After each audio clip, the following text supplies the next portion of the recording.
My parents always said she'll never make it in tech, she's just not wired like that. They gave my room to my cousin so he could study. Today, I sold my app for $2.4 million. Dad showed up at my door, saying, "Your cousin needs a job." I said, "Tell him to keep my room warm." I guess I'll start at the part where everything really started to break. It wasn't one single moment, more like a slow drip of disrespect that eventually flooded everything. I always knew my parents didn't believe in me the way they believed in Aaron, my cousin who moved in with us after his mom died. I don't blame him for that, by the way. He was a kid. None of what happened was really his fault. But at the same time, he became the golden child in a home that never even really gave me a chance. When I told my parents I wanted to go into software development, they laughed. Not a gentle chuckle. The kind of laugh that carries disbelief with a side of insult. My dad even said once, "Zara, you're better with words than numbers. Why not be a teacher or something?"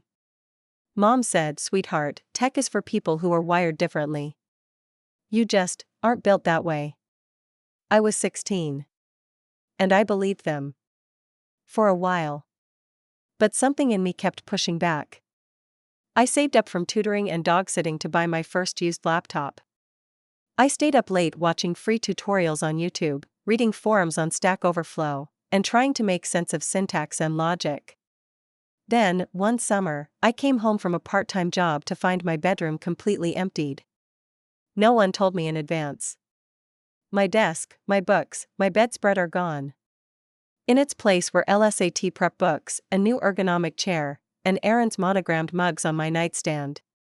Apparently, Aaron needed space to study. My mom offered a casual, "We moved your stuff to the basement just temporarily." But it wasn't temporary. Nothing about it ever was. From that moment on, I slept in a cold, unfinished basement that smelled like old paint and mildew, next to the humming of the washing machine and the dryer. Aaron studied in my old room, sunlit and quiet, on the second floor while I shivered under fleece blankets, debugging code on a screen that barely kept a charge. I never said much. There didn't seem to be a point. Even when I got accepted into SUNY Polytechnic's software engineering program, they barely acknowledged it. When Aaron got into Columbia Law, there was dinner, a cake, and a dozen phone calls to family members. I came home one weekend from college and walked into the house carrying my duffel bag. Aaron was sprawled on the living room couch playing some PS5 game. My dad was watching the news, half asleep in his recliner. No one looked up. "Hey," I said. "I'm home." "Didn't know you were coming," my mom said from the kitchen. "We weren't expecting company." Company. Their daughter. It stung, but I'd gotten good at swallowing things like that. I nodded, went down to the basement, and powered up my laptop. At that point, I was already halfway through developing my productivity app. It wasn't anything fancy, just a smart task manager with time tracking and integrated team messaging. But it was mine. Every line of code, every bug fixed, it all came from me. Aaron, on the other hand, was starting to fumble. Law school wasn't what he'd expected. He didn't say it outright, but you could hear it in the way he talked. Less confidence, more sighing. He ended up dropping out by the end of his second semester. When that happened, I overheard my mom telling my aunt on the phone, "Aaron just needs time. He's so smart. He'll land on his feet. We're not worried." As for me? Still no one asked how school was going. No one asked about the app I'd been quietly growing, or the small freelance jobs I was juggling to pay for rent and tuition. It felt like screaming in a vacuum. Still, I kept going. I didn't know what else to do. One night during my last year at college, I stayed up all night fixing a server-side bug while dealing with a breakup and a broken radiator. I submitted a version of my app to Product Hunt on a whim. I didn't even expect anyone to see it. But by some miracle, a product manager at a Canadian startup found it, loved it, and shared it. Everything snowballed. The user base grew. I got emails from investors. A guy from a mid-sized logistics company based in Austin asked to set up a call. 6 months later, that company bought the app for $2.4 million. After taxes and fees, I walked away with enough to pay off my loans, move to Boston, and build the next version of the platform with a small remote team. I didn't throw a party. I didn't even tell my parents.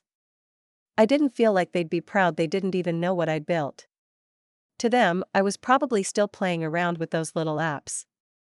But then they showed up. Or, more accurately, my dad showed up. It was a gray Wednesday. Cold. Windy. I'd just come back from a meeting and was carrying Thai takeout in one hand, laptop bag slung over my shoulder. I opened the door to see him standing there in his weathered coat, holding his phone like he'd just finished looking up my address. I blinked. "Dad?" "Zara." He nodded once. "You look good." "Busy, huh?" I stepped aside to let him in, mostly because the wind was unbearable. He didn't take his shoes off. He never did. We sat at the edge of my dining table. He didn't touch the food I offered. Just looked around the condo. "So," he said eventually, "heard you've done well." I didn't answer. He cleared his throat. "Aaron's looking for a job now. He's interested in tech." "Is he?" "Yeah. Programming, maybe." "Does he know what that means?" He frowned. "He's smart. He'll learn fast. Maybe you can talk to someone? Get him an interview?" That was the moment. That was the moment I saw it for exactly what it was. They didn't believe in me, but now they wanted me to hand him an opportunity I'd bled for. I smiled, gently. Not cold, just final. "Is he still sleeping in my old room?" "Yeah." "Why?" I stood, walked over to the door, and opened it for him. "Tell him," I said, "to keep my room warm." He didn't say anything after that. Just stood there for a second, mouth opening like he wanted to argue, but no sound came out. Maybe he expected me to laugh and say I was joking. Maybe he thought I'd soften, like I always had growing up, shrinking back to keep peace in a house where peace meant silence, not understanding. But I didn't soften. I didn't blink. I waited. Eventually, he nodded, stepped out, and the door clicked shut behind him. I stood there for a moment longer than I needed to, hand still on the knob. Not angry. Just empty. Or maybe relieved. I wasn't sure. Sometimes those feelings were the same coat. That night, I didn't call my mom to ask if he got home okay. I didn't check to see if Aaron messaged me. I opened my laptop, like I had so many times before, and got back to work. For the first time, it didn't feel like I was proving something to anyone. It was just mine. All of it. The work. The peace. The silence. A week went by. Then another. No calls. No emails.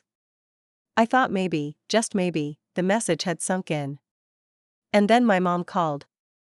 I didn't pick up at first. Let it go to voicemail. Then, curiosity got the better of me. I listened. Her voice was clipped, tight, like she was holding back frustration but trying to sound pleasant. "Zara, your father said he saw you, that you're doing well. We're happy to hear that. I don't understand why you'd be so cold about Aaron. He's family. He's struggling right now. He's been through a lot. I thought maybe we could be past all this pettiness." She paused. "I know we've made mistakes. But you don't have to keep punishing us." Punishing them. It sat in my chest like a rock. I never replied. I didn't trust myself to say anything that wouldn't just widen the canyon between us. Maybe that was cowardly. But at some point, I stopped trying to win arguments in a room where no one had ever been interested in hearing my side in the first place. Still, I couldn't stop thinking about it. I didn't want to punish anyone. I just didn't want to disappear anymore. Over the next few months, I poured myself into scaling the app's new version. We brought on 3 more developers, 2 women, one of them from a small town in Indiana who reminded me a lot of myself when I started out. Quiet, but sharp. Thoughtful. Determined. I mentored her closely. Not because I needed to, but because I wanted to. I saw the way she doubted herself, the way she hesitated when speaking up in meetings. I remembered those feelings all too well. The way you start to believe maybe you aren't wired for this. Maybe they're right. We worked late some nights. Shared snacks, frustrations, fixes. And slowly, she started speaking up more. Taking lead on features. Running with ideas. And something healed in me that I didn't realize had been bruised so badly. Helping her gave me a kind of peace I never got from impressing anyone. Around that time, my Aunt Erin's mother's sister sent me a Facebook message. We hadn't spoken in years, not since I was maybe 14, and she brought over cookies for the holidays. The message was short. Hey Zara. I just wanted you to know I'm really proud of you. I heard what you built. You didn't deserve the way they treated you.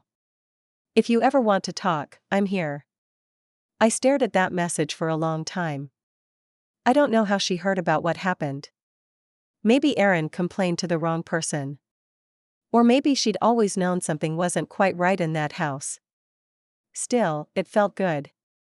Like someone had seen the whole picture, not just the version my parents curated. Eventually, curiosity got the better of me, and I typed Erin's name into LinkedIn. His profile was confusing. He listed himself as a tech entrepreneur in stealth mode. No projects. No connections in the field.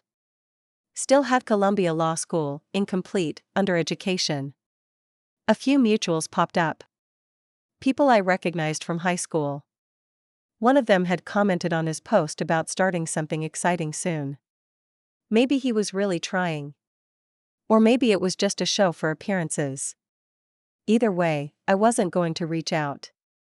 A month later, I was speaking at a local tech event in Cambridge, mostly aimed at early-stage founders and developers from underserved backgrounds. During the Q&A, someone asked how I got started and what my biggest challenge had been.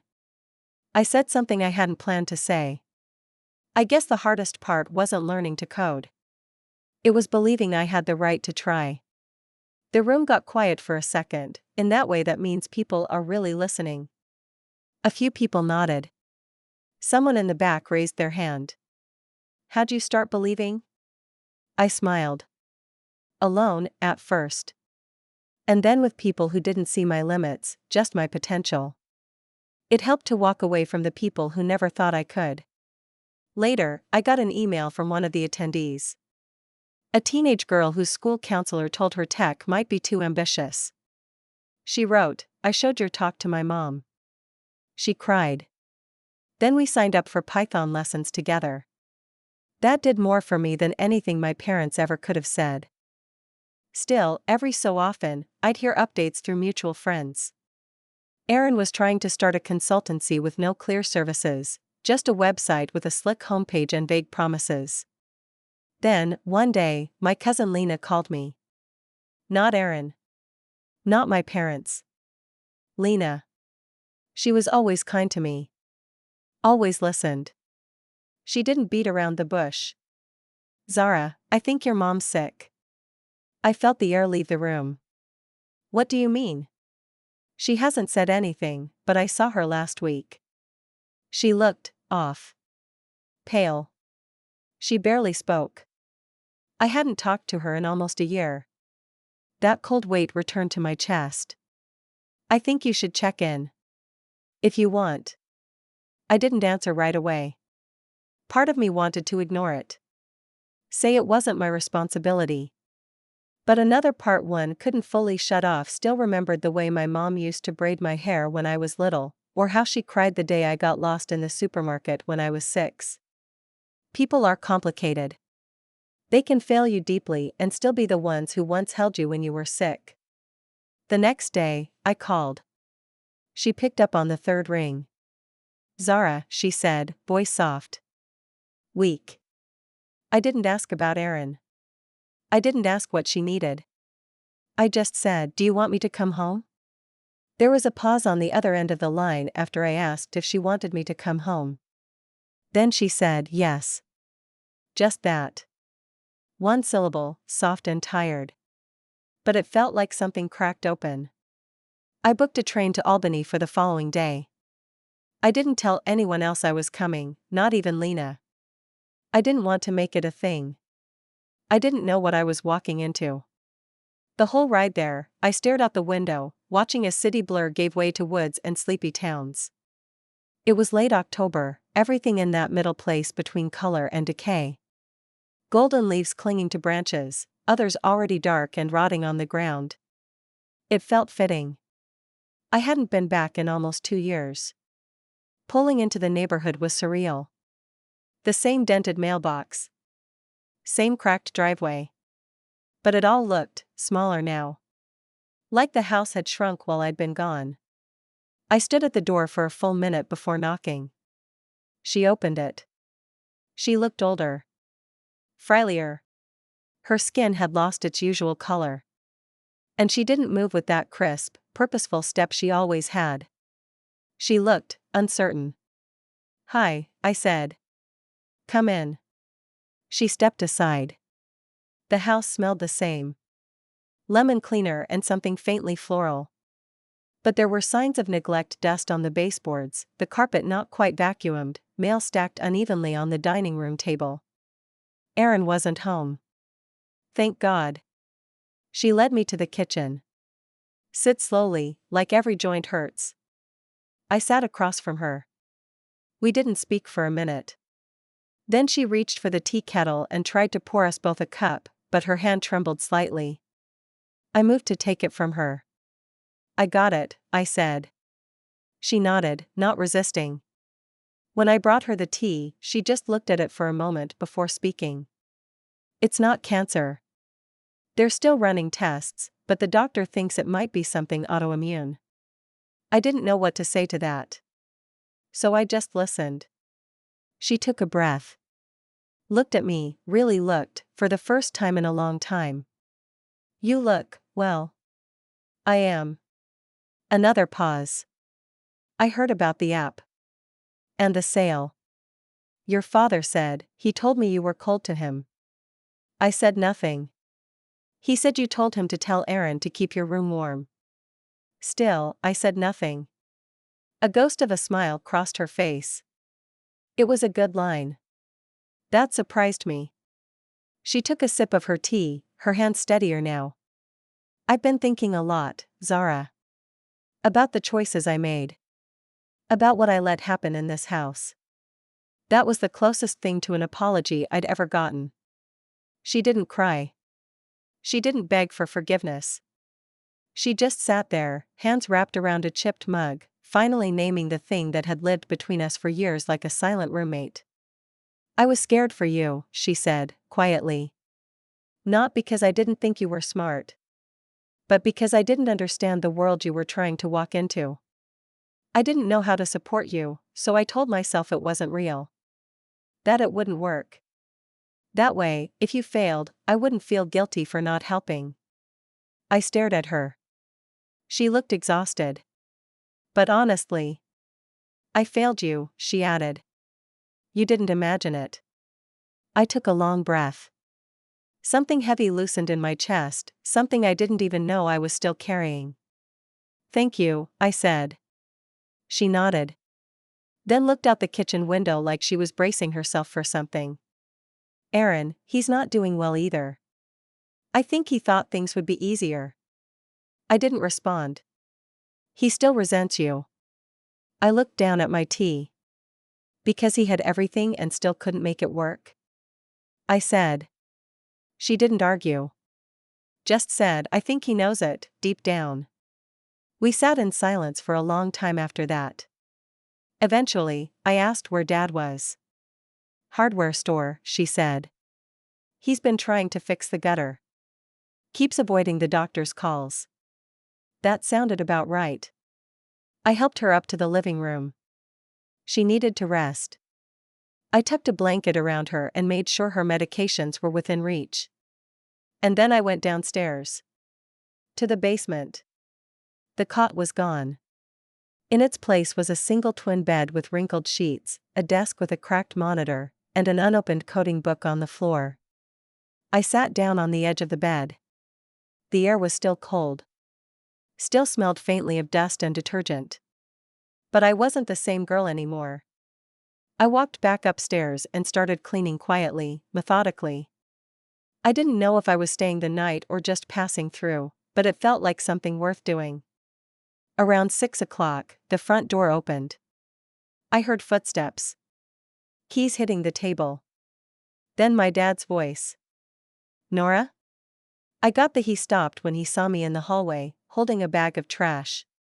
His face shifted through 4 expressions in 2 seconds: shock, hesitation, forced neutrality, and something else I couldn't quite place. "You're here," he said. "I am." He put the bag down. Cleared his throat. "She asked you to come?" "She did." Another pause. "I didn't know." I nodded, then turned and took the trash out to the bin like it was the most natural thing in the world. When I came back, he was still standing there. "I didn't mean to offend you, Zara," he said. "Back then. I was just scared," I finished. "That seems to be the theme." He blinked. "I guess so." We didn't say anything else for the rest of that evening. I didn't stay the night. After making sure Mom was okay, I told her I'd be back the following weekend. She didn't ask why I wasn't staying longer. I think she knew the house still had a way of pressing on old bruises. Before I left, I noticed a framed photo on the mantel. Erin in a suit, smiling, likely a high school photo. Right next to it was an old photo of me in a middle school science fair. I hadn't seen it in years. I didn't even know they still had it. That weekend, I came back with groceries. Things my mom couldn't easily lift, a few easy meals to heat up. She tried to protest, but I told her I wasn't staying out of guilt. I was staying out of choice.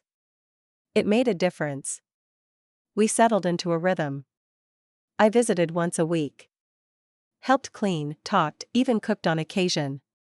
My dad was still stiff, awkward, sometimes defensive but less so over time. He began offering help when I fixed the leaky sink. He started leaving the mail more neatly stacked. Baby steps. Erin was always out when I visited.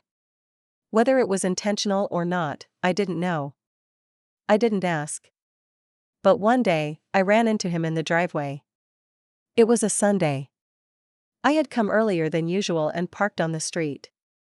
He pulled in behind me in an aging gray sedan, music thumping just loud enough to annoy, then shut it off when he saw me. He got out. Slimmer than I remembered. Dressed casually, holding a tablet in one hand and a takeout cup in the other. We stood facing each other for the first time in years. "Hey," he said. "Hey." There was tension, but not sharp. Just two people trying to figure out if they were still competing, or just tired. He nodded toward the house. "You here to see Mom?" "Yeah." "Is she doing okay?" "Better," he said. "She likes having you around." I waited. There was something behind his tone. A hint of frustration, maybe. Or envy. Or both. He looked at the ground, then backed up. "She talks about your app," he said. "The one you sold. She brings it up a lot. Like she's trying to make up for all the years she didn't." I didn't say anything. I guess I just didn't expect to still feel like an outsider. That surprised me. "You weren't the outsider," I said quietly. "I was." He looked at me like he didn't understand. Or maybe he did and didn't want to. "You had everything I didn't," I continued. "Space. Attention.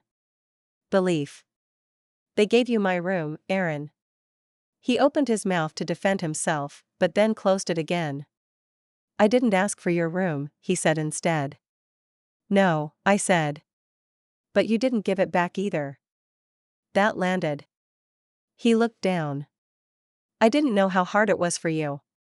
I just thought." I thought you didn't care. You were always off in your head. I almost laughed. Yeah. In my head. With my code. In the basement. He let out a long breath, then shifted, awkward. I've been trying to learn, he said. Programming, I mean. But it's hard. It is, I said simply. He looked at me again, not with the arrogance he used to wear like a badge. This time, it was something closer to humility. Or maybe just tired honesty. Can I ask you something? I braced myself. Would you ever consider helping me? I don't mean, like, handing me a job. Just, mentorship. Guidance. I studied with him. Not to punish him. Just to see him, really see him. This wasn't the same Aaron who once mocked my late nights or brushed off my little projects. This was someone who'd tried to take the shortcut, failed, and now stood with his pride chipped and reality biting at his heels. I considered my words carefully. No, I said. Not like that. His face tightened, like he'd expected it but hoped for something else. But, I added, I run a mentorship circle. For people getting into tech from non-traditional backgrounds. It's not a special treatment. You'll be just another name in the group. If you show up, do the work, and stick with it, I'll support you the same way I support everyone else. He looked stunned. Not angry. Just unsure what to do with what I'd just offered. Okay, he said. Thanks. We didn't hug. We didn't shake hands. But he stepped aside as I walked toward the house. And for once, it didn't feel like either of us was above or below the other. Inside, Mom was sitting up in her recliner, knitting. How's the air outside? She asked. Cool, I said, setting down the bag. Fall's really here. She looked up at me, her eyes tired but warm. I'm glad you're here. I smiled. So am I. Later that evening, as I drove back to Boston, I passed a street where the leaves were falling in slow spirals. The same street I used to bike down as a kid, backpack bouncing, mind wandering to a million quiet dreams no one thought were worth listening to. I thought about how small this town once made me feel. But now? Now it just felt like a chapter I'd closed. And not with a slam but with a calm, firm hand.